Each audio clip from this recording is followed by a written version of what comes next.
vous allez accuser que les soldats congolais, quand ici n'a changé tenir l'identité à Rwanda et puis vous allez faire un massacre. Mboka na biso bandaka la tozaka infiltré. Ozomona donc toko bête li solo ya infiltration te. Vous voyez bien qu'il y avait un James Kabarebe, chef d'état-major rwandais en même temps congolais. Donc côté wana toko kolobate. Au moins même que John Numbi a salaki soupçonné comme traître. Tilelo akima na ye. Tilelo tozambo c'est à cause de l'AFDEL. Donc ba onde ba yela biso ba rwandais na kati mboka. Ouvertement aux yeux de tout le monde. Bisngana conseil président de la République Rosaka biso nagaga meto bundaka so abeta biso abeti biso so biso ne to beta nesili ngana zana ta au sein de la communauté internationale là cette fameuse communauté internationale caractérisée par l'hypocrisie na ta au sein de l'état Katoumi c'est un commerçant il était venu faire le commerce na kati union sacrée à moni ke simba soute yango bimi hier aza soutenir kana bato azo somba bambongo asomba baona mbongo lo ba kalombo mukebayi lo ba safu wana wa yebi ki asomba baona là oui c'est ce que vous postulez une fois que vous sur les terrains ba électeur na boutique la pour loter lo sauter fouter oui kana mo pas moi tu vrai que ba ko ndima ko yamba Congolais a comment à niveau maturité moko o ba ko ça est souté Congolais au Congo.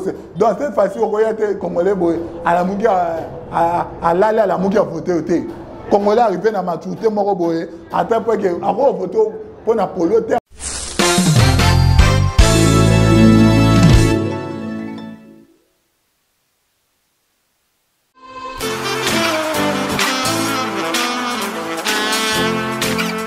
Vous êtes en Europe, Asie, Océanie ou en Amérique.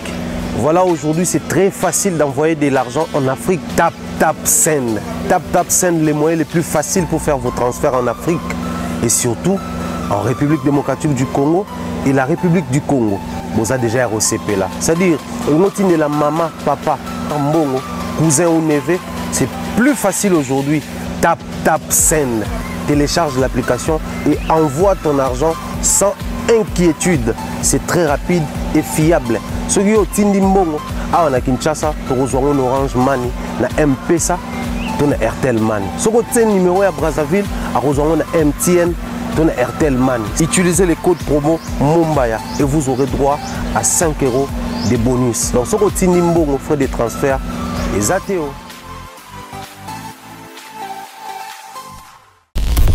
Bonjour, bienvenue dans votre émission Politique et nous, une émission qui parle de la politique en République démocratique du Congo. La présentation, c'est bien moi, Merveille Ngolo, votre humble serviteur. Merci beaucoup de nous suivre sur Africa Mobimba Télévision. Merci à l'ingénieur Malex Mwadi sous vos recommandations. Si vous pouvez élargir les champs pour recevoir l'invité et présenter l'invité de cette émission. Il s'agit de monsieur Paul Ilunga, il est maître avocat et puis fondateur de la fondation Paul Ilunga, cadre du parti AADC, parti cher à madame Adèle Mwaka, leader de Lukunga, Moamba, et en fait Mongafula voulais-je dire, analyste politique. C'est avec lui que nous allons échanger autour de l'actualité qui fait à la une en République démocratique du Congo, l'insécurité à l'est de la RDC. Pourquoi pas parler également sur le départ de Moïse Katumbi Tchapoé de l'Union Sacrée. Bonjour, monsieur Paul Ilunga.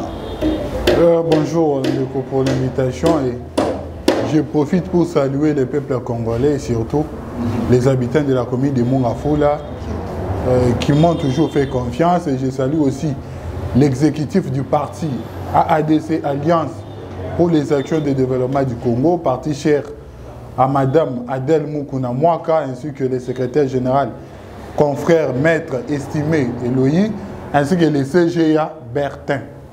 L'émission c'est en bilingue, donc tout ce la mingi na minoromi balé pour faire comprendre que ba Congomani nyonso ici ka bazwami le loyo l'est.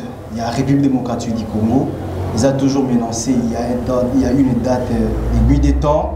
Et tant qu'analyste politique, qu'est-ce qui fait que Tilelo Est est à la menacée? Merci beaucoup pour na mutuna na yo. Makambo eza koleka na est du pays ya kosala biso nyonso pasi. Ça fait un bout de temps, plus de décennies oyo que na est du pays bandeko na biso bazaki mete. Ba maman na biso baza violé, bandeko na biso basi, bandeko na biso mbali bazali tuer chaque jour. Et ça kosala malamu te, mais le président de la République, son excellence Félix Antoine Tshisekedi Tshilombo a joué une décision pour aussi na makambo ya koleka na est du pays jusqu'à tel point que Rwanda ou azalaki sous supervision Rwanda ou M23 babanda ko commettre ba atrocité na est du pays ba yeko bima na poissa la communauté internationale. À un moment donné, ils étaient soutenus par la France ainsi que les États-Unis, mais Monique ba allié na bango puissant babanda ko soutenir bango lelo ba tourner bango au Congo. Sur ce, nous saluons la haute diplomatie du président de la République. On a que M23 lelo a se retiré na est du pays, précisément na Bunanganda et Sika Wazalaki, na ba village Moussousou et Sika O23 Azalaki, a eu décision de se retirer justement à cause de la diplomatie à président de la République. Sur ce, on salue quand même, bravo aussi. Il y a un gouvernement dit de Wario, dirigé par Sama Lukonde, où ils ont travaillé pour les Kiménaïs du pays. On espère que Kimé Rozon en est du pays parce que le président Yemoko Lobaki que à cause de la malamu tant que Kimé Rozon en est du pays. Jusque quand Kimé Rozon, parce qu'il va être au côté 2023, nous avons et puis des allez continuer toujours, et ça continue toujours que c'est gravé, mais il y a le baguette de Kimé Rozon, mais jusqu'à quand Kimé Rozon? On a dit que la guerre à l'est du pays a profité de multinationaux et belé. Ce n'est pas quelque chose où il y a aussi la Sikoyo. Donc ça a commencé depuis nuit des temps, depuis 1997, si les lois ont continué. Mais ce qu'on a dit, le président de la République a eu des décisions aussi, c'est parce que d'abord il est congolais 100%, et puis il y a des nationalités qui ont douté. C'est sur ce, a eu courage, il y a aussi la été qui me sont en du pays. À Nakata au travail, c'est un processus qui a déjà commencé, et on espère que Kimia et Kozong réellement du pays parce que vous allez pas parmi Bila, il y a Félix Tshisekedi pour n'a pas pour n'ami aux gens se pointer vers l'Orient en 2023. Il y a des sièges où il y a la ministre de la pays. Est-ce que déjà comme il a déjà visé puis déjà fait des hommes oui, ceux qui les le bazar qui ont repoussé, cela veut dire que il y a Kosala Moussala parce que ceux qui ont banda Kosala Moussala les députés ressortissants il y a est du pays, il va prolonger en côté. Mais ce qui est prolonger en c'est parce que d'une autre manière, il y a que à copier ça banunango, à copier ça résultat nango, il y a un bazaka à chaque fois qu'on met qu'on prolonger en pour que toko kozala na kimia pour toujours. On n'a pas besoin d'un peu moroboye pour un bout de temps. Non, on a besoin d'un paix durable. Et le paix durable, on doit se préparer pour l'avoir. Donc, ce n'est pas que l'autre la mouki tolingi kimia et puis kimia non. C'est un processus et on espère que avant qu'on puisse arriver peut-être aux élections de 2023, on aura la paix durable à l'est du pays. Une question qui me surpasse déjà sur la tête. Guerre Wana, les amis nous causé et pas banal. Et puis qui sont derrière la M23? Bato baza derrière M23, ils ont Gagame na Batunaye. Donc, ils ont Rwanda ne muto ko soutenir Bato Oyo, baza ko sala makambu na mboka na biso ba ko boma. Donc la même communauté internationale, même ONU, il y a un moment reconnaître, même États-Unis reconnaître, même en France. Récemment, là, nous venons de suivre dans sommet à Washington, Kagame a Siliko Bima innocent. Il y a Rwanda, Congo, les Congolais, les cause principale de la guerre à se justifier que Azali innocent dans la guerre. Ne konanga yeba que Moïbi nyonso akoko sepelete so bakangi so kangi ya rwanga na kaka ata kangi na bilo na maboko rwanga na naika et surtout Kagame ya monani que banda bomwana parce que on doit se dire que Kagame azana nuna nyango parce que si on regarde l'origine à Kagame on va comprendre que Azagi Moutouma Boye, Abotama na Magui, Azo continue na Lukuta, donc, et ça, mot de vie, même le président de la République a reconnaît devant la jeunesse que comment il y a commis Bimisake, donc il y a des tout puissants parce que non, Gaga Mabotama, na Rwanda, à Kenya, na Uganda, à un moment donné aya awa na Congo atanga na inikini pona ko yebiso ke amuntu mo origine na nanu yango mo nanu ezana moi ba doute c'est-à-dire musala na ezaka kokosa soki lelo omona ba Rwandais même bango mo baza ko telema pouvoir Kagame c'est parce que ba moni que c'était sanguinaire elle continue ya ko boma bande ko na biso ozomona donc wana penza eloko disconvenir ezate Kagame na bantu na ye nde batu baza na sima ya M23. Vous êtes d'accord, il y a un propos tenu par le président de la République que quatre accords entre Rwanda et la République. Bisoko tout au sein président de la République, pas seulement qu'il suffit qu'au quatre accords na Rwanda, mais tout sein qui est payé, tout chamir moro munene ya mulai na frontière na biso parce que frontière na biso protection exacte. Oko kota na Rwanda ndengo lingi oko ya na Congo ndengo lingi. C'est-à-dire même mira moke exacte. Donc les gens nzela on dirait nzela nyonso. Tout ça pourquoi? Parce que le gouvernement va vraiment citer pour que va un peu qu'on respecter tout qu'on l'a namibé qu'on vous êtes aussi derrière parce que bino ba politicien tous monde ba petit peu parce que bino liboso il faut que telemi liboso ya bato bazo ko kamamboka boza na mémoire ya koloba pour que bango ba yoka bino. Mais ceux qui vont voir ça, c'est la baronne. Non, le problème est un problème d'abord c'est que 18 ans basé sur la dictature, basé sur les tueries, basé sur l'intimidation tellement ébélée. Mais moi, 2 ans, une année à 2 ans, ça m'a le compte de Monique, Moussala quand même, ils ont salima. Et le gouvernement, ils ont tellement à Babylone ébélé, il faut ça là. Il faut tout y bango. Mutuna a projet peut-être à soumettre au gouvernement. Le gouvernement a tellement de projet belé au sala, c'est-à-dire qu'il faut balanda quand même échelle de dépenses, balanda quand même mécanisme. Ce n'est pas que aucun départ nani de Nicolas Kaza de Bimisimbo on dirait Bimisimbo on anda qu'on a non, ça doit quand même poursuivre quand même moi chemin robot pour que basala yango. Donc moi je pense que à un moment donné gouvernement na biso azako sala musala na le lenge sengeli sur base il y a des moyens oyo azanango na possession na. Vous venez de suivre tout à l'heure je crois bien 2 ou 3 jours passés où puis vous allez accuser que soldat congolais quand ici n'a changé tenir l'identité à Rwanda et puis vous allez ça la massacre. Mais pourquoi Koko Matina dégré wana bazali financier et pas gouvernement na biso ou bien bazali financier je peux dire que Rwanda bazali ko benda bango pour que va pousser la peine ba teke la bango plan de jeu vous allez ko le kangati ya Congo ndeko na ngai toko ko le makambo ya nini te ya infiltration te parce que mboka na biso bandaka la tozaka infiltré ozomona donc toko ko beta ni solo ya infiltration te oyebi bien qu'il y avait James Kabarebe chef d'état-major rwandais en même temps congolais donc côté wana toko ko lobate Bosco Tangana tango azali jugé comme rwandais mais en même temps azaka pe congolais donc pona lobake du côté wana toko donc toza discussion au salate toza tellement infiltré. Mais le président de la République est en train de travailler pour que traître n'y soit bima. Il y a un moni président de la République a yebi sara ba traître o ba yebi ke ba traître ba ke ba so ba kangi bango ba kozala puni sévèrement. Donc azana kata kosala ke ba traître o yon so ba zana kata gouvernement ou ba zana kata force nationale ba koka ko bima.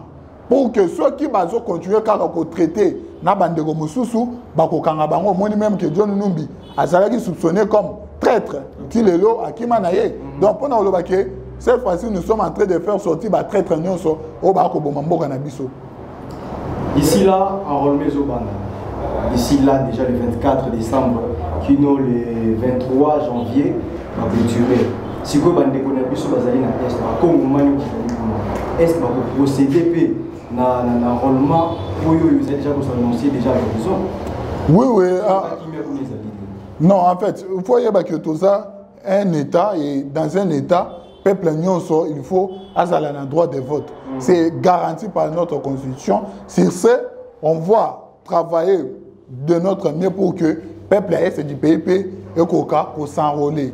Enrôlement pour le 24 décembre, Zobanda, pour quelques provinces, Oyo, selon président SNI Denis Kandima oyo abimisaki à un moment donné bango pe ba kozala peine en période na bango o ba okendo s'enrôler nga na moni que méthode stratégie, oui, non, stratégie de Denis Kadimazui était qu'un expert dans la matière électorale. Stratégie, parce que ça nous permet que Bamboga wana ba peu protection. Au moins, tant ça l'enrôlement période et permettre que Baokuna peut-être protéger. Mais surtout, il y a déjà que période d'enrôlement ils ont banda dans l'est du pays et permettre que Banderonabi soit l'est du pays beaucoup s'enrôler. Parce que le président de la République gire aux élections en 2023.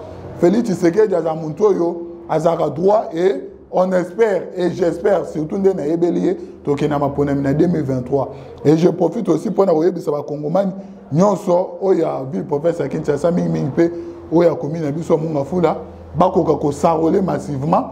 Ils ont le 24 décembre le 23 janvier beaucoup s'enrôler massivement pour le centre d'enrôlement est tellement ébélé commune à Bisso plus de 53 centres d'enrôlement. Donc, au moins que presque chaque quartier, tu as vraiment un centre d'enrôlement pour s'enrôler pour que cette fois-ci, tu aies une répartition à CGMP moins élevée par rapport à nombre d'habitants au la commune. Merci beaucoup. Tant que tu as côté positif, tout à l'heure côté négatif. Si tu as aujourd'hui que non, a besoin de mesures. Il y a ça l'élection dans Ngambo, il y a ça l'enrôlement dans Ngambo et puis vous avez pas ça. Au cas où que est simité, donc on a vu soit dans l'est, soit dans la droite il y a voter.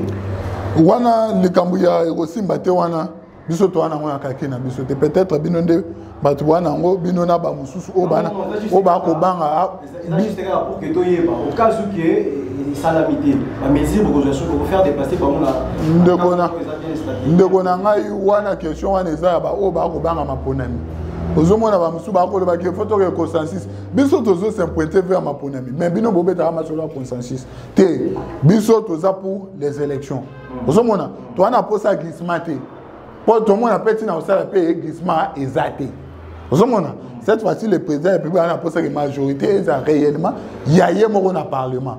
Et puis, vu qu'il y a un peuple congolais, et le peuple congolais doit lui choisir pour nous passer confiance pour qu'il y ait une vision.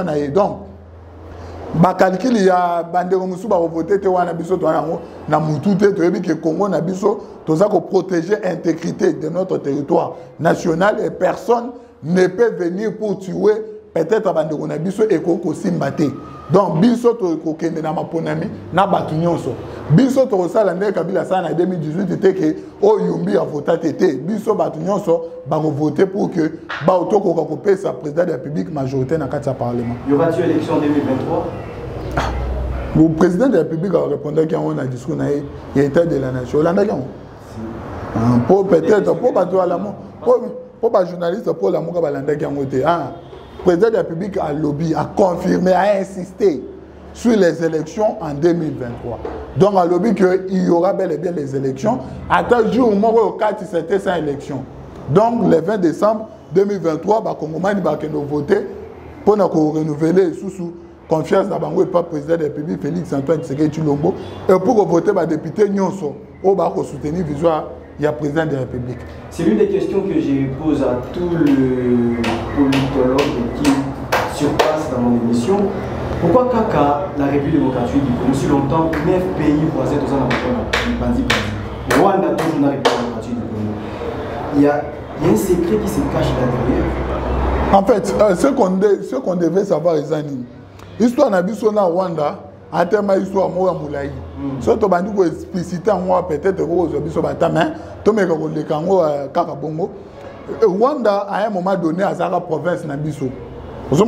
Donc, tant que tu as des soldats allemands, côté la Rwanda, Rwanda, comme Nini na bango période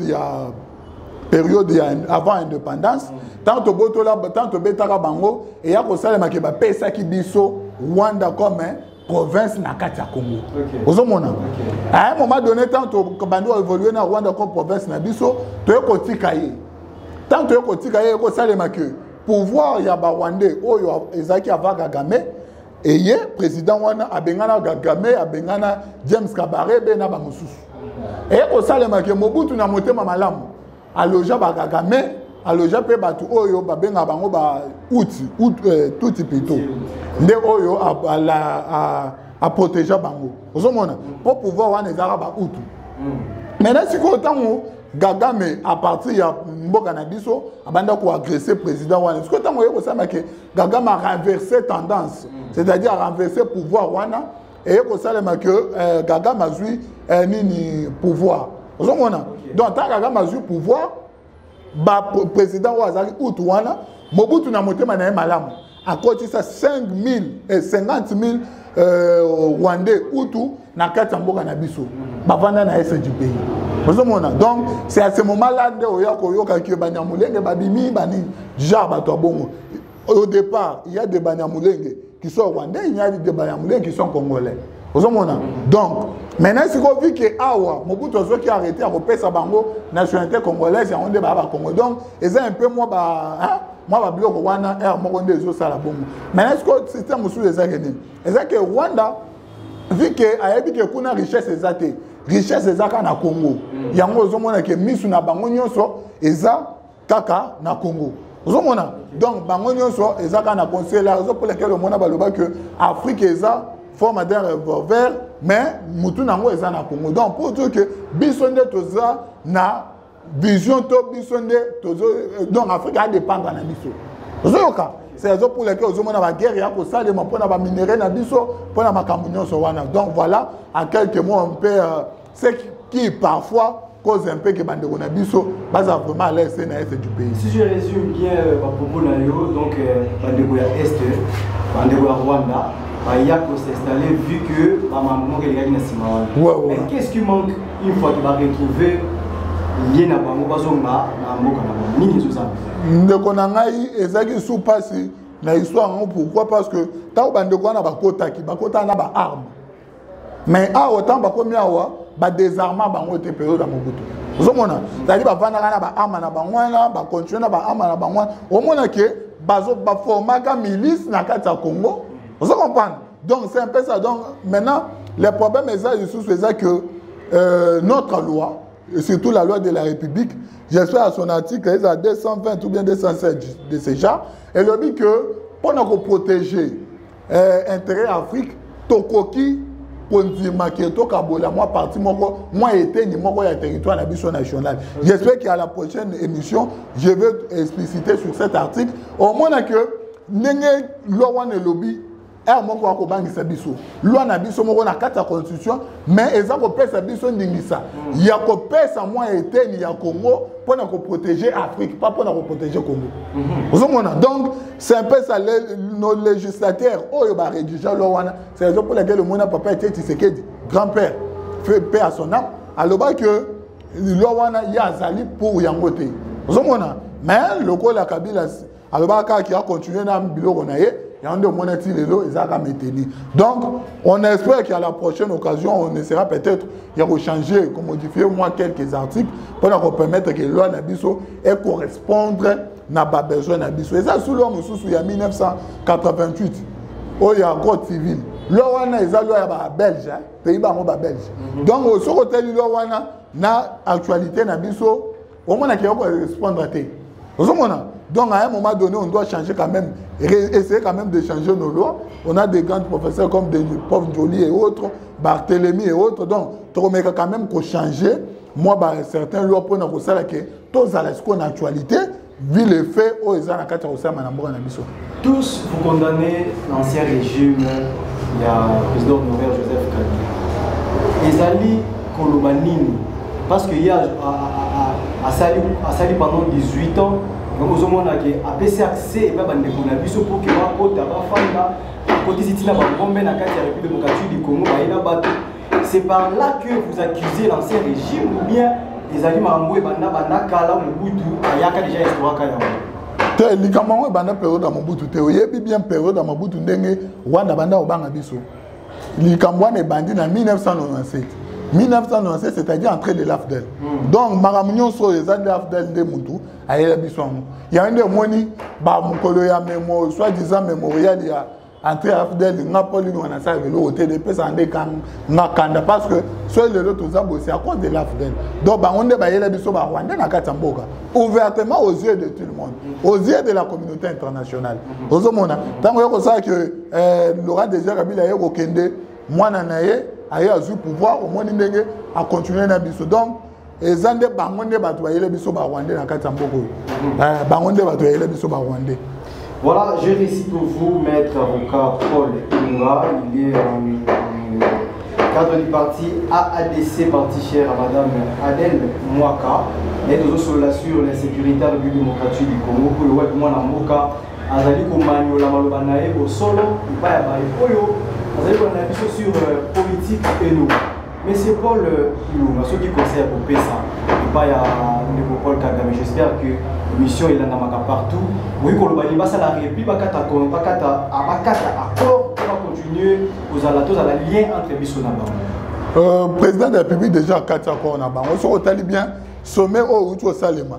Au Gaga Mazalaki, président de la République à Kendagité. Se retali bien Oyo et Salamaka rencontre mon président français. Alinga baku président baku Tana Kagame. Président Boycota Kango. Ce hôtel a rencontré mon sommet mon Salamara. Sama le compte représentant président de la République.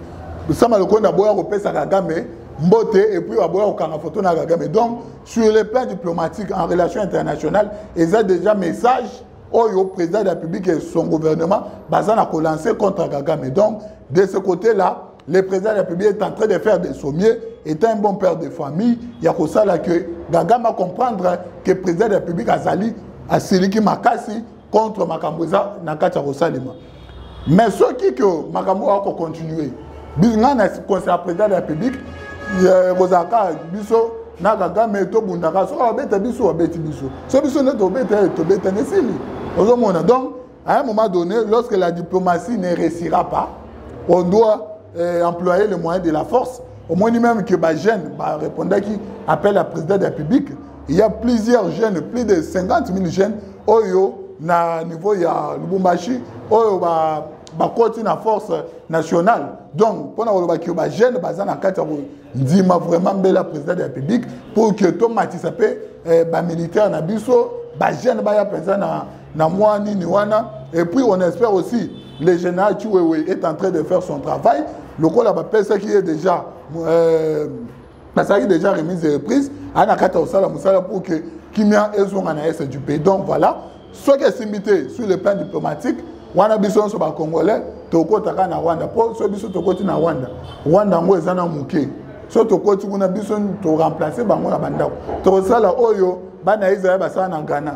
Donc Toko Ndera Toko Takuna, Toko Banga Bangote, Toko Toko Bandako Wana Gomi Bandako na Biso.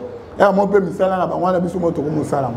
Paul Ilunga, est-il vrai que le Rwanda soutient les rebelles M23 pour combattre la République démocratique?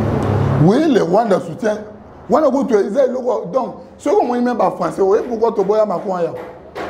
So Macron ailleurs, c'est parce que tu bois ailleurs. Pourquoi tu bois ailleurs? Parce que tu es que Macron a soutenu le Rwanda. Et on n'a pas besoin à ce moment ici des hypocrites. On n'a pas besoin de ces hypocrites-là.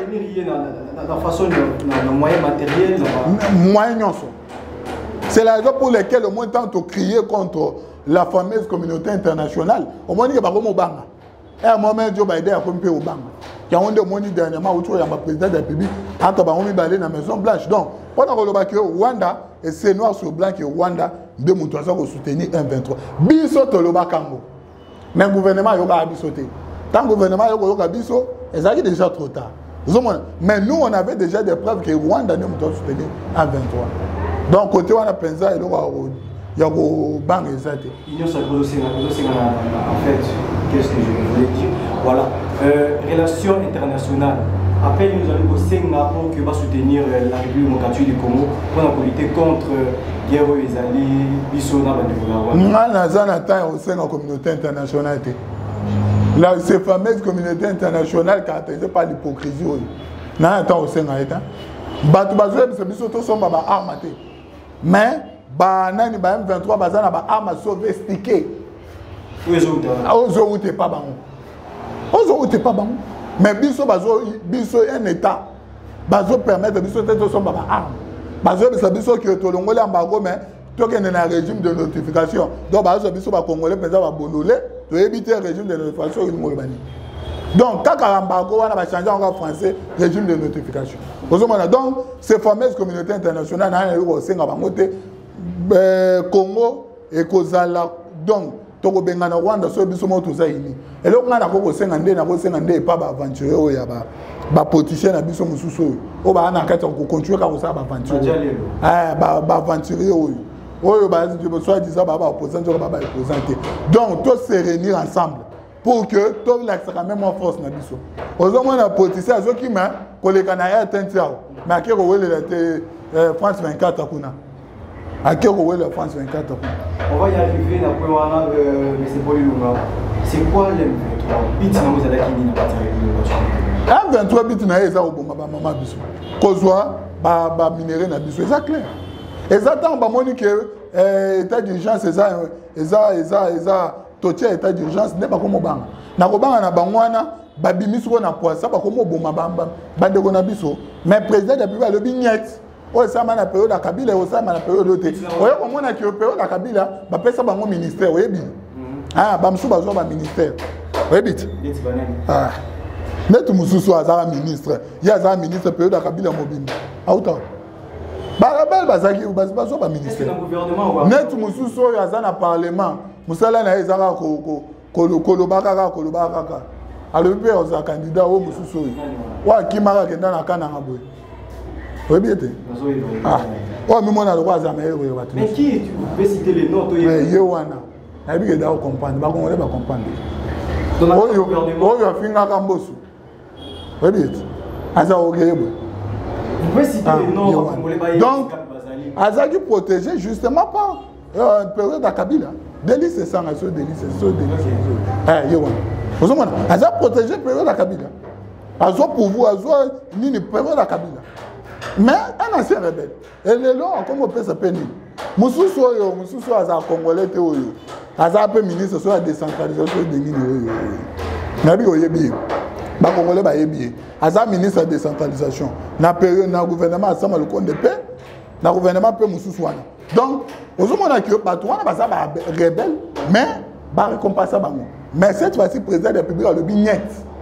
Ce qu'on dans le bignette, au moins que ba oyo ba journaliste o mususu yo o na benga ba konifatu baza mimika na internet akima boy akima mboka boy yo wana comme on a sur wana donc musala na ezaki ko ba que président de la République ana kati ko dialoguer na 23 c'est qui est pire mensonge ozomona président de la République aza parmi bato ba lobi net ba kokota na force na biso ya militaire te ba kozwa pe poste moroté na kati pour immortaliser tout pour soutenir bande de trois pour resto il y a par sentiment de passer par photo je sais mais image wana sur la singa président quand photo na moya et na gaga mais au début c'était ça non au début oh il va quitter que le président il va quitter que non Azaki Boya quand tu dis que ça mais je sais pas non le problème est zani pour on reçoit bien moi mon tolukuta mon boye il faut aux appeler ni naï président la République Azaki pembe naï pour comprendre Kagame ouais Félix ça moi homme sage moi on a tiré le monde au moins tant on bêta FCC a bêta dans quelques minutes FCC a kenda donc pendant le côté wana président de la République abanda ko benda Kagame pembeni pour comprendre Kagame je comprends tant on comprend Kagame bien non Kagame c'est un sanguinaire et il travaille il mange que du sang de nos Congolais c'est ça pour laquelle on dit président de la République a baluké là qui est donc c'est ça le président de la République tant on travaille na Kabila tant on travaille na FCC na gouvernement où il y a PP ilunga ilukamba omona ke tant makambo bana otamba bana otala bango maintenant on a reçu décision omona décision na discours 5 minutes échanger makambo donc on a le baguette il y a zarasage côté wana c'est ça pour lesquels bana na kovanda na Kagame pour kayebe sikani ya robeteku et sikani ya robeteku te.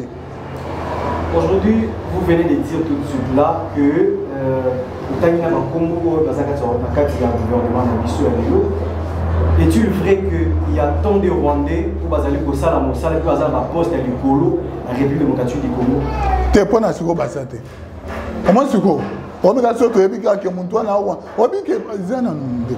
On dit que les Rwandais pas comment tu n'as niveau mauvais. Ozana, nous devons aller au Rwanda.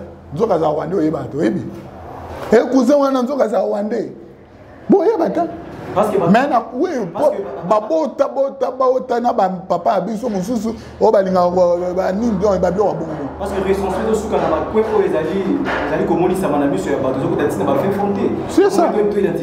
Donc au moins une minute pour identifier ba Rwandais et ça moi passe. Mais na gouvernement pour ba ministre nyonso na ba ngona papier. Ba comment na ba nyonso na landa origine wa utu wapi. Wa utu wapi. Na gouvernement ba Rwandais bazate. Nathan. Non, tout ça, Yaoundé, Seni, quand du major au travail, na service aux habilités, ça la carte. Service, on appelle ça comment? Service mobile, habilité pour ça, c'est carte d'identité. Les problèmes, c'est dirigés par aventurier. On était dirigé par Kabila. Papa Nangaï. Mon toazeki soki lieutenant balama comme président de la République ko sala ni nata yomoko. Il ne faut pas accuser une seule individu aussi longtemps que ça y pas entouré na ba Congomani. Mais il n'y a pas de mauvais tout il y a que de mauvais chefs. Kabila yomoko azara so lieutenant atanga soki na université ni so wap ayemba moi se retrouver président. Alinga sa ni nata yomoko. Yo mona tete dans en 2001 azaki. Ah, c'est normal. Azaï disait, Bazoua qui tête pas Moussou aventure Moussou. Et vu que Bazoua qui payé en otage pendant 18 ans, tout ça. Tout ça, et nous sommes en train de travailler pour que même elle soit quand même one nango. Donc ce n'est pas que tu as que non. Félix Tshisekedi fera des sommets pour que Amachamboka. Mais comme Amachambo peut nous sauter. Vous voyez après Félix. Après parce que cette fois-ci, que Congolais a commandé à niveau maturité, Congolais au Congo. Donc cette fois-ci, Congolais à la voter. Congolais arrivé à la maturité, à tel point que voter pour la polo, voter pour la bilo côté. Une fois les lois au Paul Lumba, ça la descente sur les gens. J'espère bien que par des émissions que nous avons enregistrées avec vous, vous savez ce que vous postulez. Une fois que vous êtes sur les terrains, par électeurs, vous avez polo, l'eau sauté, fouté, vous regardez pas moi. Tu le vrai que vous avez pour y avoir. Nous avons besoin que les Congolais arrivent à maturité. Moi, les Congolais, n'a besoin de ça. Hein? On n'a pas ça pour l'autre. Ana posa bureau aliate ana posa nini na zoye biso ki ana posa bureau wana te so bureau wana to ko sala kango ezande pona peut-être to lobi kete population na biso bande ko na biso a to partager na bango mais ko sala te pona ko recevoir te e ko za pona ko recevoir te ozomona oyebi ha on n'a pas déjà na famille so famille ana posa appuyer yo ako biso ki te polilunga ba polo yo ko sala biso ba polo te biso mo to sala ba polo. Tommy Latela. Comme j'ai fait une émission avec M. Patrick Luino, il y a ça la polo, il y a un maloba, il y a ça une œuvre et il y a un casier. Vous ne pouvez pas bien la stratégie, on a un petit cabapon, pour ça va venir, n'a pas ce qu'on met à la polo, ma bassin aussi longtemps qu'un jour de pas. Ndeko, attends, un jour, au bébé petit. Mais avec une... Est-ce que na lobby tous aka répondre à oui ou non ata ko bonso na obeba te na lobby tous aka globa kaka ata ko bonso na obeba te obeba kaka vous mona ce que yebisanga la ventre affamée n'a pas d'oreille même ba français ba lobango yo yebisanga muntu ko feli mwana na ye hein yo ko yela ye maloba même Yesu ye moko tango tambana ba disciple na ye malobeleke belé a commissaire pe belé pour que bato balia. Donc, pour malobé les rapés belé. Vous avez attends, on va donc, pour la maloba ne suffit pas. Même Paul nous dit que nous devons marcher avec l'évangile de Dieu en puissance aussi. Ce n'est pas toujours en parole. Yo malobaka ici. Non, non. Vous comprenez? Donc, qu'on pèse à mon polo ou qu'on kabela mon loko, cela ne veut pas dire, cela n'est pas nécessairement qu'à voter yo. Papa était tiré de l'Église. Tout le monde a mais tout voté par voter. Donc c'est clair. Vous comprenez? Donc, je peux vous lire. Nana yeb sa lecteur nanga ya munga fola ke so ba pesi bino le besoin. Bolia. pour les hommes en boka. Vous comprenez? Ceux qui en a qui ne gagnent au soir à vous comprenez? Même voter, c'est clair. Donc, de ce côté-là, moi, je ne vois pas les problèmes. Ceux qui les l'ont montré que à Kabola, ou bien à l'Elena Bandekonaye, ou bien à partager. Moi, comme nous avons Bandekonaye, comme un problème, non. Non. Chers amis de l'émission Politique et nous, vous nous suivez partout dans le monde. C'est le maître avocat Paul Ilunga, né de Solana, la République démocratique du Congo. Aujourd'hui, ceux qui ont tout ça, la bilan, il y a le président Nabiso, Félix Antoine Tshisekedi Tshilombo, pendant Koti 2018, Lelo 2022, ici là 2023, 5 ans, le bilan est à la négative ou positive. Ah, vous te remettez sur la négative ou positive, c'est parce que les aides positives à ma casse. Donc, tu as un bilan peut-être dans un pourcentage. Dans un pourcentage, tu peux faire 98%. Il y a un amour au Vanda. Vous avez la planète. Nous prenons les terres qui sont ici, comme Bazali. Tout ce qu'on a dans la ville, tout ce qu'on a dans la bureau, qui est petit côté de l'électeur dans Bazali, comment est-ce que vous pouvez souffrir?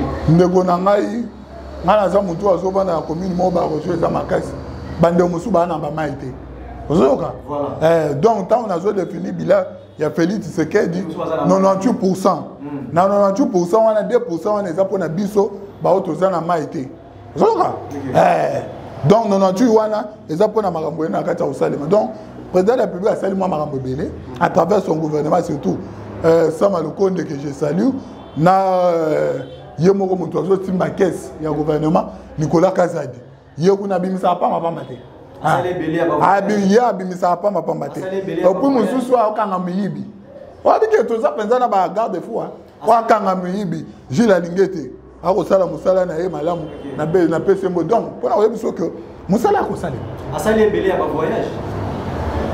voyage du président de la République asali eza pona kimia na est eza pona kimia na mboka eza pona diplomatie sila tozo fêter mais ba développement est ata mawate pas si le ya passi mais na lobi boy est-ce que toko kosala comparaison entre est au ezalaki na 2011 ou au ezalaki na 2019 na SOS ko ta siko bantu ba comme ko évacuer na ba occupation na bango sans problème vous mona siko yo ba M23 ba comme okima nous sommes en débat vous comprenez pour le que musala na kata osalema côté wana est du pays toi na kata o qui me président de la République sama le compte a supprimé 11 taxes ebi on a informé yo a supprimé 11 taxes na taxe wana pe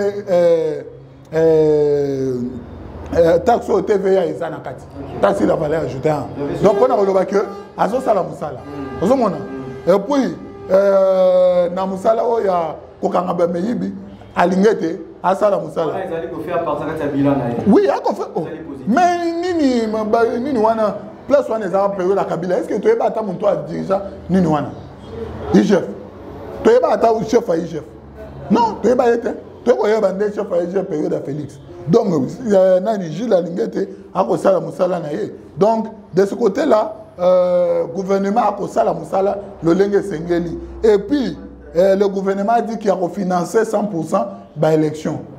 Le président de la République a dit qu'on a sur l'état de la nation au Paul Ilungazagi na kati. Donc a refinancé 100% aux élection à Bissau. Très bien, changeons les chapitres pour que Tokoma, ici quand besoin de Tokoma, au Lelo, ils allaient manchette dans la République démocratique du Congo, dans l'œuvre ya bakongomani oyo wapi départ ya Moïse Katumbi Tshapwe na kati ya Union Sacrée. Vous allez d'accord lenge monsieur Moïse Katumbi Tshapwe alongwe Union Sacrée ya keko sala ya ye ni mwata mouvement ndeko na ngai ezali surprise te eza surprise te biso ya mo babenga muno na biso za nganga donc tu peux avoir prophétie donc tu prophètes na ba émission même bande balinga comprendre biso na lobaki yango ke Katumbi akokima na lobaki yango na eba déjà jeu au Katumbi banda osala vous mona Katumbi non na eba ki déjà que azala na congolais te ouais bit azala congolais pour congolais ko ba français wana Yo mon Katumbi aloba. Yo mon Akaya aloba. Congolais te au PC à diriger professeur Katanga. Maintenant on va passer. On va passer. Mutu mususu pe nationalité douter le roi yé. C'est un problème. Là tu vas on douter, na va douter. Hein? Donc Katumbi Congolais resala sous confiance, c'est pas mutu à nationalité douter. Vous comprenez? Katumbi, moi je l'ai toujours taxé d'un commerçant qui est venu faire le commerce dans le cadre politique. Et dans le cadre de un bénéfice, n'a pas perte. Même dans la politique, bénéfice n'a perte. Mais ce côté c'est un bijou. Bijou nani? Jacques Kiboula, c'est un bijou. Avant hier. Ah, d'accord. Totel Missibila, Jacques Kiboula, que je salue. Totel Missibila Katumbi. Ah, d'accord. À tel matin, Katumbi à tel matin. Katumbi à hôtel le matin. À côté le matin. Moi, je suis là, je suis là. Donc, Katumbi a eu commerce, il y a une politique. Il y a une union sacrée pour couper sa poste. Katumbi a une union sacrée et Simbaraté au début. Pourquoi? Azan a posé sa poste de Félix Fay a dit ça, tu as poste. Katumbi a signé. Azan infiltré le rôle de Konami Franck Diongo, ancien héros vivant. Mais le lot comment Katumbi a sommeil na biso Katumbi musana ko simba batuna la jenaye ya somba na yambo ye ya comme ça ba politicien comme yo ba marchandise na ye. J'espère que pour la naki pour propos na yo les gars que zala ki mine RFI ne lo lenga lo baki que ils allaient mort pe ali kanisi au président de la République la bagete à la succession de la carte la non ye a successeur président de la République. Pour la naki pour propos d'accord. Ba propos a ke ko lo belango ake kolobela ngo epa bato oyo ye na ye bakokani yo posone omona Congolais ya bongo ata ya pembe na biso totiaka tioko eza bon ndeko totika ko omoi nga bato wana baza nini boye nini nationalité dute na minute to aposa na bango te bakoma baprésident ya république te lokola tozwi mwana oyo azali 100% Congolais tokolingaki après ye tozwa pe 100% Congolais. Vous comprenez? Tous les gens qui ont nationalité du thé. Non. Katumbi, c'est un commerçant. Il était venu faire le commerce dans la Union sacrée. À mon avis, il m'a soutenu. Il y a un bimi. Il a porté candidat. Nous, ma candidature, il y a déjà. Nous, congrès, peut être limité. Mais il y a un sofa, il y a pouvoir. Parce qu'à mon avis, les choses vont mal, il y a un bien retiré. Mon doigt, dans mon salaire, il y a une entreprise. Mon toit bon aussi que président de la République. Après tu as vu son nom. Alors il y a une entreprise à moi dans mon gâté. Vous comprenez? Mon toit ça na bagé na eza robot bande quoi entreprise, ba homme d'affaires ba entreprise. Parce que mon toit bon soutenir. Ah d'accord. Hier asa soutenir kana bato azo somba ba mbongo. Azo somba ba na mbongo le roi Kalombo, le roi ba mususu ani. Oyo mususu yo, le roi ba Mukebayi, le roi ba Safu. Ah, wana wa yebi ki asoma ba na la. So tali ba vie Mukebayi que je salue. Ma case a vie na ma air mo pe politique et ça biso que to ma air mo ba adversaire. Ozo mona ki air mo ko za ka pona la. Ozo comprendre. Air mo vie ala na peut-être pona la. Mais conviction bo est-ce que wasi que Mike Mukebayi ko la na rato. Dépend na union sacrée. Kalombo nde muto ko landa ye parce que Kalombo na Katumbi bazande ndenge moko bato ba magui. Kalombo na Katumbi ndenge moko.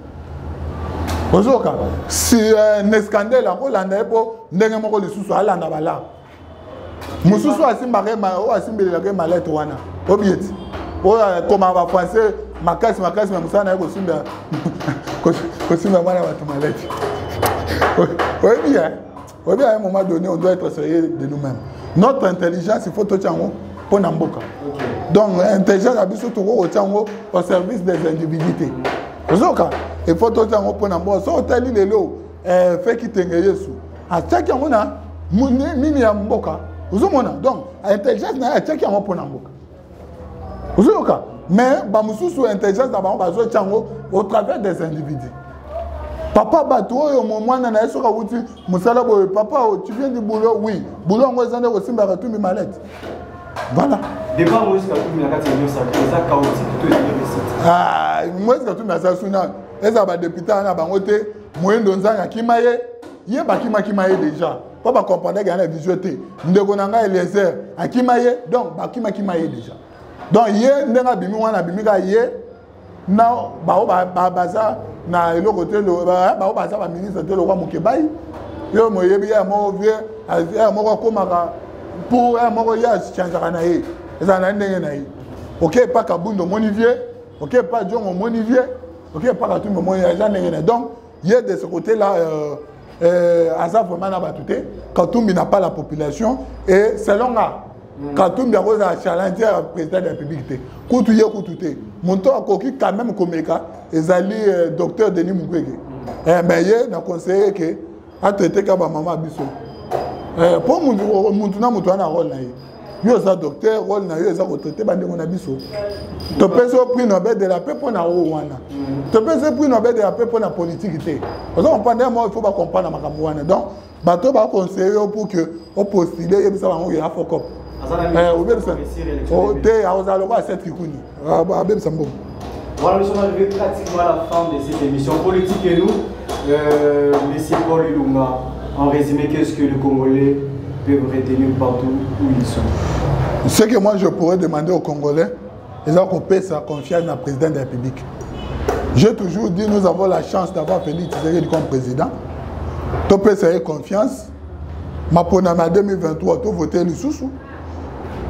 Tout ça là que assis sa vision naie 2023-2028 assis des mandats naie à qui européen manakimia peut-être après 2028 Paul Ilunga candidat président vous pouvez voter donc de ce côté là tu retambola bongo pour on a boulé on a zo candidat pour président de la République on a peine un candidat en 2028 pour on va combattre Félix il y a un combattre mais on ya wana to bundana ce concerne bande on a besoin Lukunga bon s'enrôler massivement tout s'enrôler vraiment massivement mingi bande on a besoin il y a mon foule tout s'enrôler massivement vraiment pour que to ko kende ko voter bande ko oyo bazana biso donc to boy bato ba o bayaka pour cette fois-ci notre objectif est que génération 90 na parlement donc bon moni ke ba ba la bon moni ke ba la ba nyimba fort donc maka c'est ça souté bon pesa quand même moi ba jeune bazana bana makasi donc ils ont vraiment malin makasi. Merci beaucoup d'avoir répondu à notre invitation, monsieur Paul. Merci beaucoup. Merci beaucoup à tous les fidèles de l'émission politique et nous merci beaucoup à tous nos téléspectateurs de Africa Mobile Ma Télévision partout où vous nous suivez. C'est bien moi votre présentateur Merveille Ngolo avec accompagné de Montréal Malex Mwadi. Je suis très content de vous présenter cette émission politique et nous avons reçu pour vous aujourd'hui maître avocat Paul Ilunga. Il est cadre du parti AADC, parti cher à madame Adèle Mwaka, voulais-je dire, Mwaka, et puis leader de Lukunga Monga pour l'analyse politique. Avec lui, nous avons échangé sur l'insécurité à l'est du pays, pourquoi pas parler aussi du départ. Quant à moi, je vous dis au revoir et on se retrouve au prochain numéro. Merci beaucoup. Merci.